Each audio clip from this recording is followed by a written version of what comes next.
Hi, my name is Brandon Chevrolet, and I'm with Elite Moving Labor, and today we're going to discuss a very basic topic, which is how to pick up a moving box. This particular moving box is a large box, so it's relatively light. It's about 15 to 20 pounds or so, and really what we want to show is how to do it without hurting yourself. And believe it or not, a lot of people don't do it correctly. What a lot of people will do, which is improper, is they will bend at the back, which of course will cause back strain, picking up the box like this. And the problem with that, of course, is that eventually, especially if the box is heavy, your back will begin to hurt, and you could cause a bunch of different problems, really. The correct way to do it would be to stand about shoulder width apart, fairly close to the box itself, and then the real difference though is bending with your knees, not with your back. So you'll bend down, make sure you get a good grip underneath the box so your whole hands are there, not just your fingertips, and then you'll lift with your legs, keeping your back straight, and then when you're ready to put it down, the exact same procedure.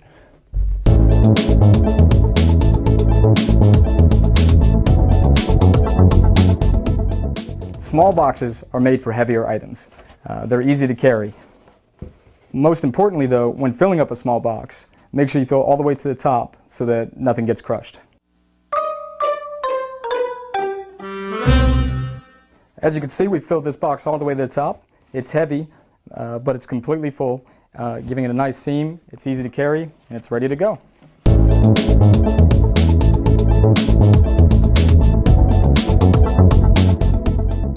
Unlike what we did with the small box and the heavier items, this is the exact opposite. It's a large box that is not well done at all. It's an incredibly heavy large box, and it's by no means filled to the top, as you can see here.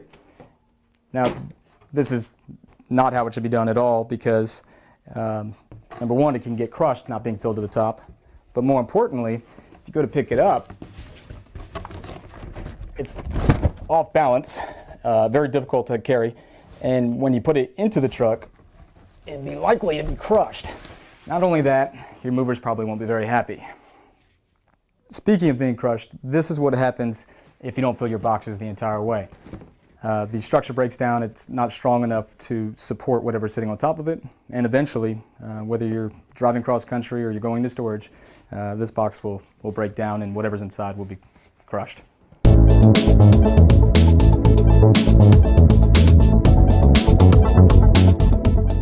After you've finished filling up your boxes all the way, the next thing you want to do is close your box. Good old-fashioned packing tape is the best way to go for a good close. It keeps the box secure, and it gives it a good, strong hold. On the opposite side of that is cross-folding. Now, we've all done it. The problem with cross-folding is that it compromises the structure of the box, of course, and when you put a normal box on top of it, it's all off balance. If you get enough of these going vertically, of course, they could fall over in transport or whether you're in storage, and your stuff could break, and you sure don't want that.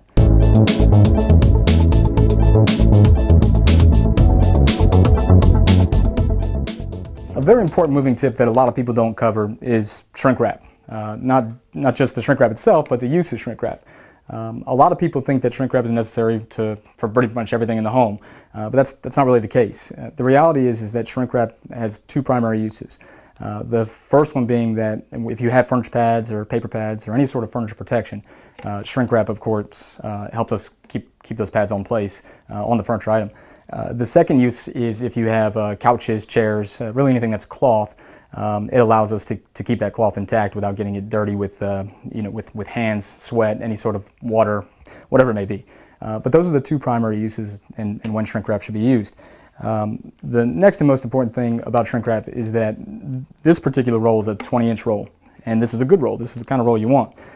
Unfortunately, a lot of the most common stores sell 5-inch shrink wrap, which is about this big.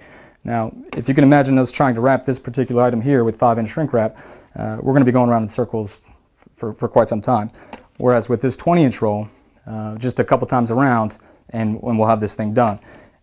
So you definitely want to get a roll of shrink wrap that's at least 18 inches or larger. There's 18, 20, 22, 24.